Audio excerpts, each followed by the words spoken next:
Happy Wednesday, everybody. I'm Cassandra Peters from Child-Centered Outcomes. I hope everybody's having a wonderful week. It's the middle of the week, so we're getting closer to the weekend, and so I wanted to just stop by and give my tip 3 for my parents and families. I have been getting a couple of requests of things to kind of touch base on.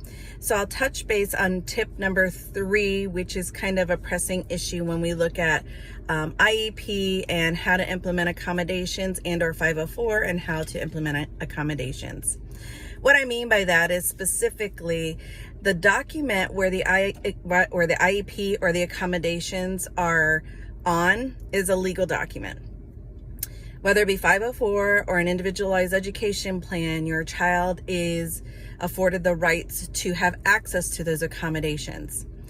There is some conversation amongst different groupings that accommodations that students in secondary have to ask for their accommodations.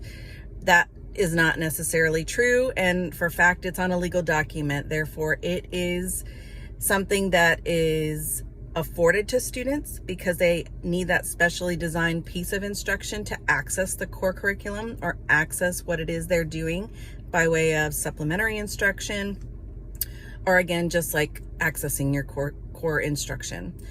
So a couple of my friends and family have reached out and said, what do you do when your child is being told that they are not going to get their accommodations unless they ask for them?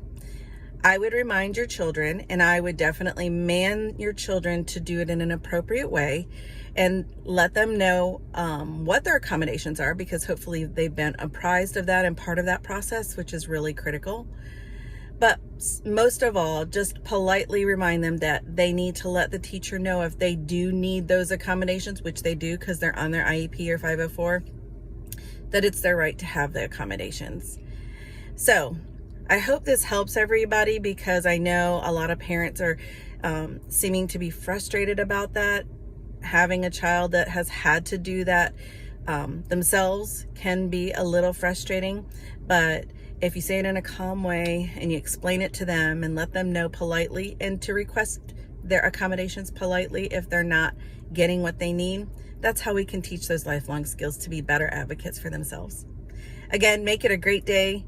Hope this tip helps a lot of people. If you have any suggestions, please shoot them my way, and hopefully you have a good rest of the day. Again, Cassandra Peters from Child-Centered Outcomes. Make it a great one.